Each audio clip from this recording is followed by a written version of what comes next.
thank you for joining us for this episode. I'm here today with two of our talented Marine Band musicians to talk about sight reading. First, we have our co-principal saxophonist, Master Gunnery Sergeant Steve Temme. How are you, Steve? Very well. Thanks for having me. And we also have a member of our clarinet section, Master Sergeant Chris Grant. Thanks for joining us, Chris. Thanks for having me. So, before we get into learning and practicing sight reading, I wanted to get your strategies for sight reading as professional musicians. We sight read in some pretty high-stakes situations here in the band, so do you have a set of series or specific things that you think of before you start to sight read something, or do you just kind of go? At this point, I think I just kind of go. But I think what we're going to be talking about today, I think it's the great thing about sight reading and the practice and the skill of it is that it compounds. So the more you do it, and over a long period of time, like we've all been playing for quite a while, I'd say. And after many years of doing this, you build a certain level of confidence with it. So I guess I don't think about much when I'm doing it now. However, subconsciously, I'm sure I'm relying on everything that I've practiced for years with this skill. I don't know how you feel, Chris. Yeah, I agree with you. And especially that sense of, things have compounded over the years. The parts of sight reading that I've kind of worked on over the years to get to the stage where I am now, where I'm a lot more comfortable with it, some of those real fundamental things. When you look at a chart, you have maybe a minute, 2 minutes to look down a piece of music, you're going to be looking at the key things. What's my tempo going to be? What's my key signature going to be? What's my time signature going to be? And then you start building on those elements. And those are all things that maybe come sort of second nature to us at this point, but that's definitely something that over the years I've had to practice. So sight reading at your level, I've heard it compared to reading. You open a book and you don't think, okay, I've got to prepare my phonics. I have to see the paragraph structure. You just crack open a book and start reading. So it might take some time for a student to get to that level of sight reading, but would you say you have that sort of fluency with it at this point? I would say for the most part, yes. Yeah. And of course, there's going to be some things that trip me up every now and again. And when I open a piece of music, if I've never seen it before, or maybe it's been a couple of months since I last saw it, I'm going to be, at this point, looking towards the things that I remember from a previous experience when I read it down once on the fly that was challenging to get through, or I might look ahead through the tune and see, okay, well, this is going to be tricky here because of the tempo that's at the beginning. I want to make sure that I don't get bogged down, going too fast where I'm comfortable and find something down the road. So it'll be, I kind of look ahead as much as I can and find the spots that I know might cause me a little bit of trouble. Yeah. I like that you mentioned tunes that you've read maybe once, because I found myself using sight reading skills, not just literally the first time I see the notes ever, but if I see the notes for a second time. It's kind of, sight reading goes hand in hand with just learning a piece, the first few steps of that. Yeah, absolutely. And we might get into this again later, but I definitely feel like the more you know your instrument and the more skills that you have with your fundamentals, or if it's your scales or your arpeggios, etc., those are going to positively influence how you're reading, your grammar, right? Your sentence structure, those things as you're describing it, those are going to impact your ability to sight read something as part of that sort of second nature. Absolutely. It's the bedrock of, what we do. All those early skills is why we spend hours, playing long tones or scales, That is all the information that you are relying on instantaneously when you're sight reading. So, sure. And Steve, you mentioned that all of these skills kind of compound and add to your sight reading until it's something where you just kind of go. Was there a moment that you can remember in your playing career where that sort of clicked, where it happened, or you were maybe forced to be sight reading a lot, something where it all kind of came together and you felt comfortable sight reading? Well, that usually happens for me, or it did happen in ensemble playing, or maybe duo playing. I used to read. I guess I've always done that, whether I was in college in my studio, even when I was here early on in the Marine Band. I remember reading a lot of duos with colleagues just to do it. And that playing together, that skill, I think, continuously builds that instantaneous, again, like we talked about, those skills that you're drawing on immediately when you're sight reading. And so doing that with another person, I mean, it's fun. I think it's just enjoyable to do. But you are working on that skill and drawing on all these things you've learned. So a lot of it's come from duo or ensemble playing, small chamber playing. I really like that idea of smaller ensembles, because when you're working in, like I am, often in a section of folks, you're able to work together as one larger unit. But when you break that down into, say, two people working together, the smaller the group, the more dependent you are on each other, keeping time, keeping the key, making sure you're not dropping things as you're working through. So I really like that idea of working together. Yeah, and there's that vulnerable sense too with another, which is great. Absolutely. We're gonna mess up, and that's expected, and we do, and it's even fun in that way. And you're hearing each other mess up. The pressure is a little bit lower, but you're still honing that skill. But there's less pressure with it. It is fun, and you kind of roll with those times that you mess up. But we'll talk about how in sight reading you got to keep going.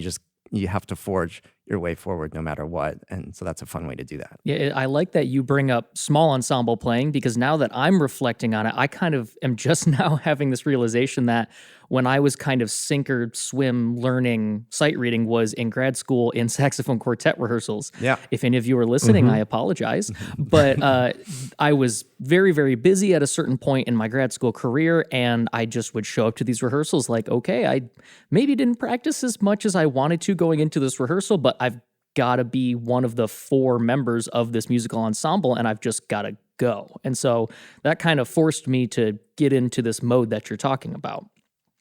So it's going to take some time for a student's sight reading to look like all of that. I don't know how many of us think of sight reading as like reading a book. That's a pretty fluent level, but I've found that there's a lot of preparation that goes into being a good sight reader that isn't specifically practicing sight reading. And we touched on this already a little bit, but Chris, what kind of preparations can students take to improve their sight reading before they even sight read?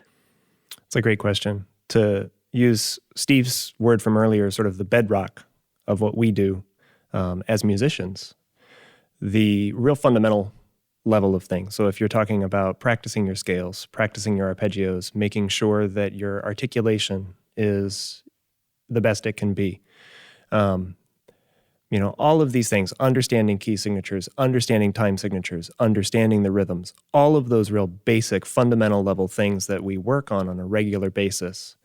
Maybe not even practicing your scales starting from do, or practicing your arpeggios maybe starting from, the 3rd note of the scale. Or why not, instead of practicing just 3-note arpeggios, working on 4-note arpeggios, if that's something that you haven't already started practicing. Because, of course, when you're encountering sight reading, you're reading a piece of music. And as we've been discussing, music is language. It's a form of language. And when I'm having a conversation with someone, when I'm reading through a book, I'm not, there's always context, right? There's always context. You're not always starting every sentence from scratch. You're not always starting everything from the 1st note of the scale, the 1st note of the arpeggio. So being able to understand everything that you might encounter inside and out is one of those real fundamental things. Yeah, and I would just add to that another fundamental technique, but thinking about your sound and concept and air and how you're using all that underneath this technical aspect of playing. But your fundamental sense of sound and air pressure and all the things that make a great sound, that's maybe one of the first things that goes away when we're sight reading. I hear it, a lot with students. I've heard it a lot in auditions. You can hear someone's beautiful sound and their prepared music, and then a sight reading passage comes up, and it just instantly, they become a different player sound-wise, and that fundamental thing goes away. And I think that's fairly natural for all of us. We're struggling with, what we're seeing, and all this stuff's coming at us fast. And so you're doing what you can in the moment, But the more you have, again, that baseline of sound and preparation, with the goal of it not going away when you have something new coming at you, would be a great skill. Right. So I love talking to my students about scales and how it pertains to sight reading. And it kind of keys in with this that it's preparation you can do ahead of time. Band directors, this is also a reason you can give to your students when they ask, why do I have to practice scales? But Chris, you mentioned not just doing scales up and down, but doing them full range, doing them not starting on do, doing them in all these different ways. Because I think the idea is what you were talking about, Steve, and it's just having these skills internalized to the point where you're unconsciously competent about it. So we play our scales and we get familiar with that key signature, and our fingers do this thing. And correct me if you've never had this experience, but I do sometimes, where my brain goes, oh no, I'm messing up. I'm about to mess up. But then my fingers just play the right notes. Right. Absolutely. Yeah. No, absolutely. And when I'm practicing my scales, arpeggios, it's a daily thing, even still at this point, because the way that I'm approaching it on a regular basis is playing them as musically as possible. I don't want my scale to be, following, of course the metronome is on, but not following it to the big beat. I'm looking at connecting notes, connecting lines, going to the peak of a phrase, coming back down the phrase, and approaching your scales, your arpeggios, all of those techniques in the most musical way possible, I would argue gets into the heart of what Steve is talking about, where you're thinking about your core sound. You're thinking about how you want to make, what it is you're playing worth listening to. I love that. I have my students think about the shape, up and down a scale, fine. But even a scale has a shape and just a certainty to it that you want them to give it. So thinking musically, even through fundamentals, is super important. Okay, so now we're really getting into the meat of the conversation. So how would you practice sight reading? What can you do to improve just the natural ability? And for context, imagine you're talking to a advanced high school student, maybe early college student, someone who's taking music seriously, but wants to improve their sight reading and specifically set out to do that.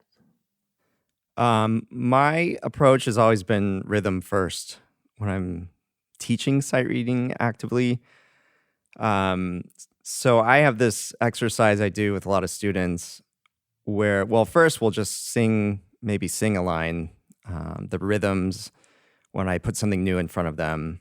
So sing through it, really make sure that you're keeping time, and distinguishing rhythm only. And then we'll introduce the horn, maybe just choose one note and play all the rhythms. Then I will eventually, this is the best exercise, and I'll do it for them, and I'll play every note intentionally wrong, but I'll play the correct rhythms. So I sound like an idiot, and it's quite funny. And it's actually quite difficult to do, to let yourself really play everything wrong, note-wise. But the rhythms are all correct. And that sense of freedom that it gives students, I have found it just cracks something open. and then they try it, and it really releases them from going back and starting over. Because, that's the urge, like, oh, I missed a note, I got to go back and correct it. And some people cannot break that habit. So I force them to break it by playing the notes completely wrong. And it's super fun for everybody. It sounds funny. But it brings a freedom then that you can just keep playing through a line. And eventually, you integrate, and of course you want to get the notes right. But for some reason that breaks this cycle of embarrassment or whatever over not getting the notes right initially.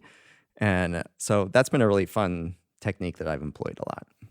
It makes me think of, I wonder how many times in lessons, not necessarily intentionally as a teacher, but a kid's working through something that's challenging. And even if it's sight reading or it's not super familiar yet, and I'll just tell them to put the instrument down and let's clap through this rhythm. Yeah. Let's find a way to ingrain this pattern, whatever it is you're seeing, interpret it and internalize it, right?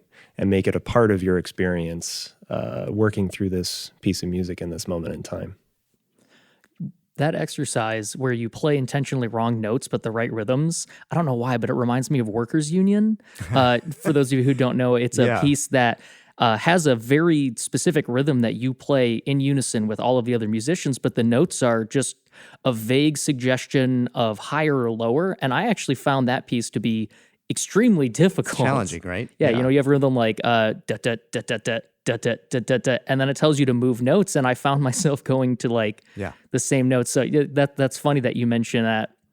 Just thinking of that piece, but I like how you talked about rhythm kind of being the bedrock of sight reading. Like that's what comes first. So, Chris, did you have any thoughts about rhythm in sight reading and is keeping that established grid of tempo going even when you don't know the notes? Yeah. So one thing that, and Steve alluded to it, it's hard to practice sight reading by yourself because it's so easy for us to stop and go back and change something because we want to get it right.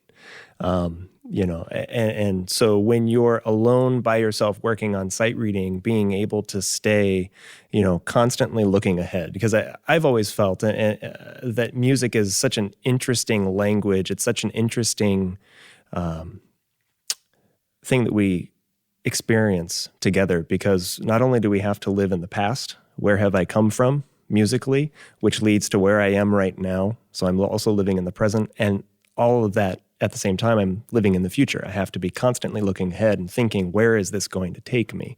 What's coming next? And that sense of kind of existing in all of those spaces at the same time is so challenging to juggle. And so when you're by yourself, that sense of not stopping to go back and fixing something, if you don't have the luxury of playing along with a friend, maybe someone who's not musically inclined, or maybe someone who doesn't have an instrument that they're able to play with you, maybe you have a classmate or an older sibling or a younger sibling, someone that you can take. This is a little hard to describe, but it's something that we'll use in lessons sometimes. They might be able to take a piece of paper that actually physically blocks your view of the music that has come before, right? So you have a piece of music, let's say it's 32 bars long, and you give yourself a minute to look at it all, and your friend starts with the note card or a piece of paper that's actually blocking the first measure when it's time for you to start. And as you go along, they drag it across and force you to not see what you're currently playing. So this sense of you can't go back and analyze what you've done. You can't go back and analyze where you've come from. You have to, it forces you to look ahead. So it's something that we use sometimes. It's interesting in that it similarly, I'm guessing, to the idea of playing the wrong notes on purpose, but keeping the rhythm there.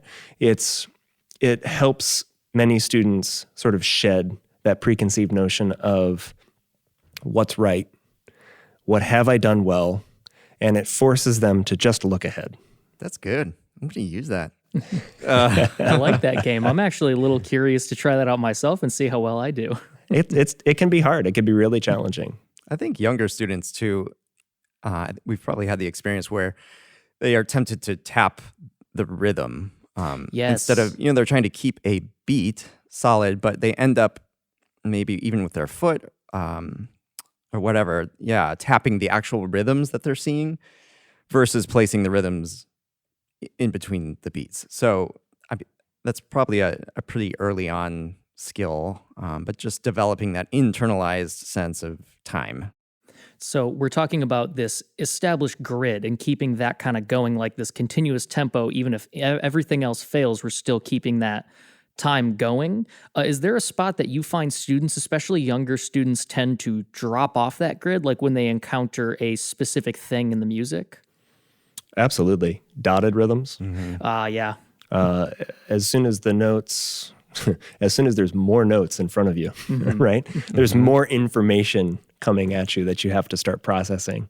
Tempo's slow as you're starting to process those things, but like dotted rhythms is a really big one.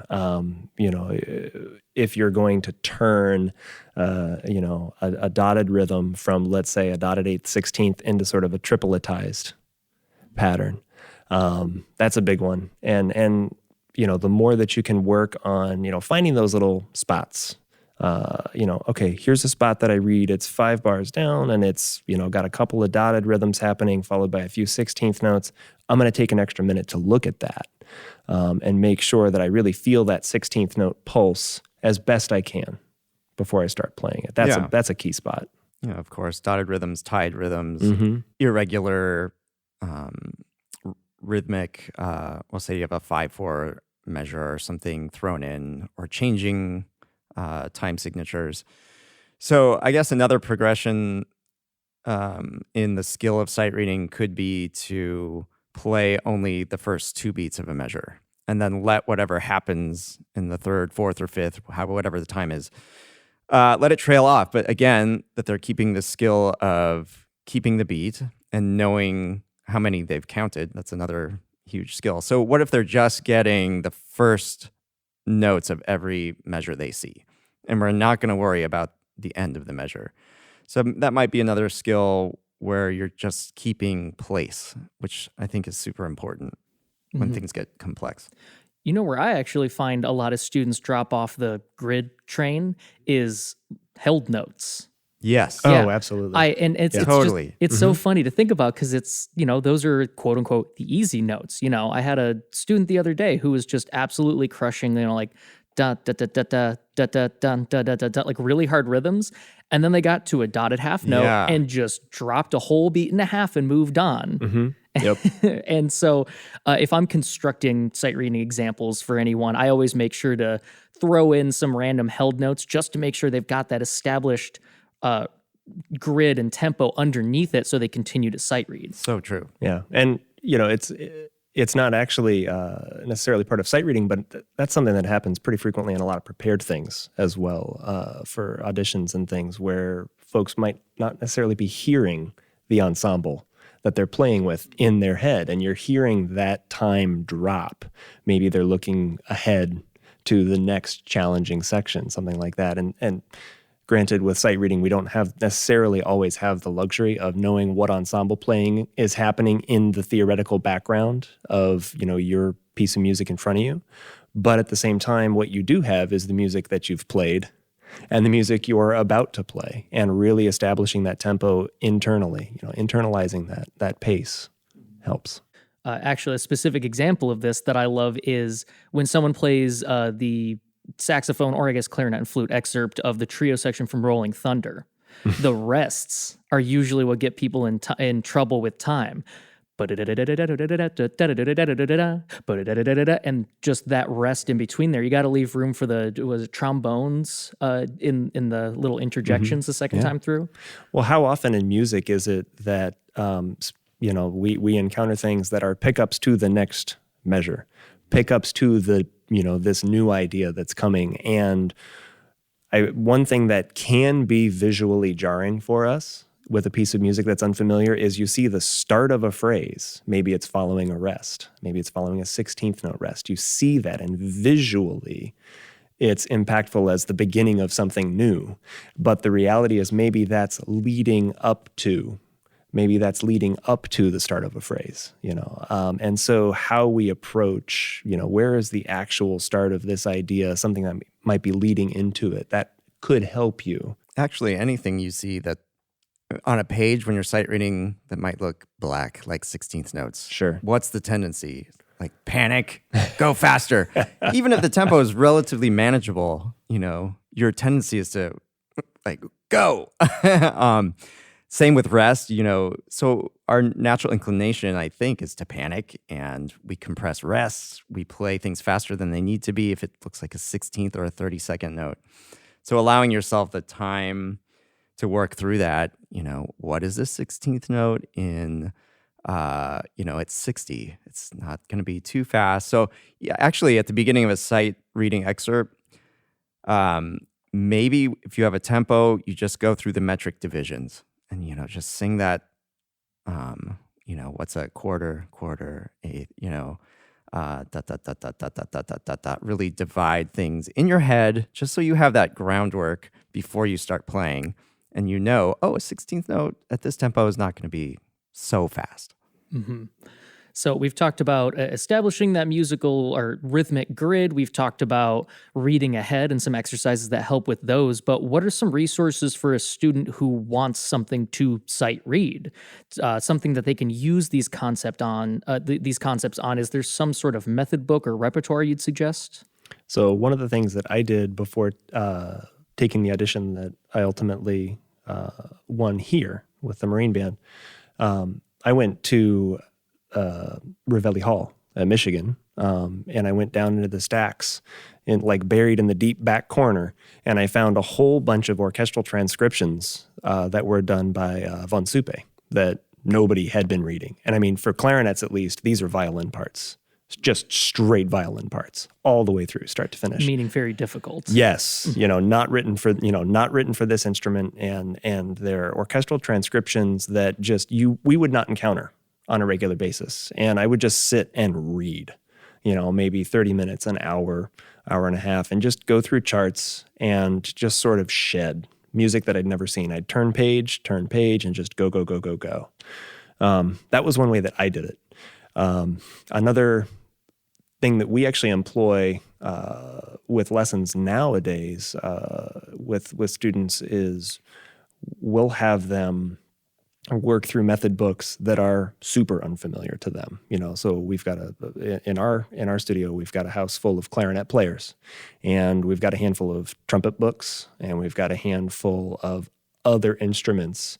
Maybe we've got some flute method books, and we'll ask a student to read down these B-flat trumpet parts for a while that are just, they might lay well on the clarinet, for example, but it's not something we've practiced. It's not something we're familiar with because we're not working through it on our regular weekly lessons.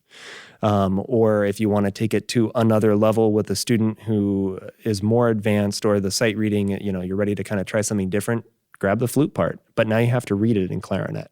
Right, you've got to read it in your key, so it's the correct key. Or, just lots of different ways that you can approach method books that you might already have. Yeah, we did that. I remember in school too, Dr. Rousseau used to have us read flute duets, and those are going to be challenging because the range was a lot higher, and he was trying to push our range, but in a sight reading kind of way. But I agree, your friends and colleagues who play different instruments, there's a lot of unfamiliar material for you right there.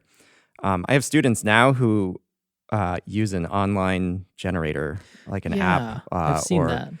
I don't know exactly where they come from. And I think different school systems utilize this, so that might be a locality thing.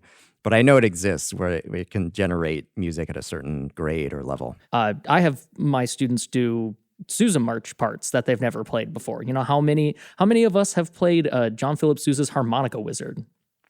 I mean, personally, I have, but I don't know if too many people outside of here have.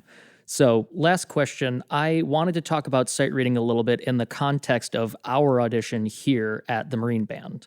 We've all been behind the curtain when it's time to hire a new colleague, and I feel sometimes that people sort of misunderstand what we and potentially other judges behind a curtain look for.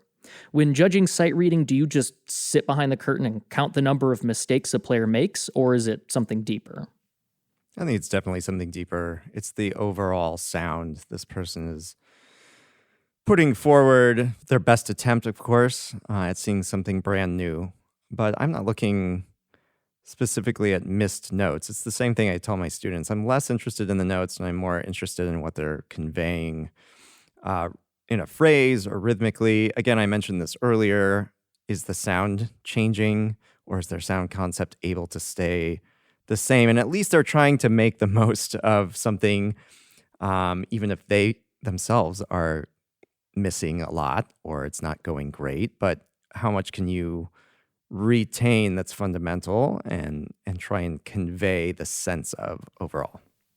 Yeah, I feel like with the audition process in general, so much of it is that level of preparation, understanding a piece inside and out, hearing the ensemble that you would be playing along with, getting everything exactly right, dynamics, your articulation, the starts of notes, the ends of phrases, all of that preparation that you put into being ready for your audition. When you're sight reading in an audition, you're stripping away a lot of that. And what you're left with is, who is this person at their core musically, right? How are they going to approach this piece of music that they've never seen? And excuse me, the reality of that is we might be in a high profile situation and, okay, we need to do this piece. Wasn't on the rundown. Let's go. You've got a couple of seconds to take a look at it and you need to start. And you need to convey, like Steve is saying, everything that piece of music has to offer for that moment in time. Yeah, and I would add to that a technical point, which I don't think we've mentioned before, but how well is someone looking at the overall landscape of what's put in front of them? And I mean, taking a pretty macro view of what you're seeing, what are the shapes you're seeing? So is it scalar? Is it following, a line, or are there big leaps? Is there something arpeggiated?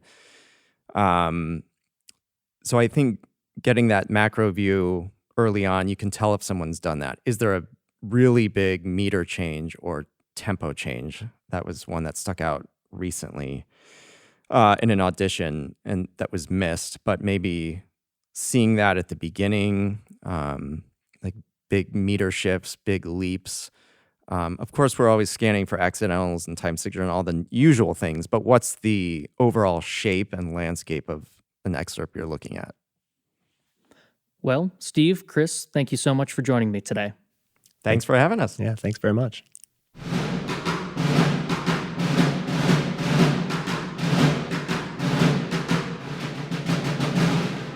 This episode was written by Staff Sergeant Connor Makilla and produced and edited by Staff Sergeant Stephen Rudman.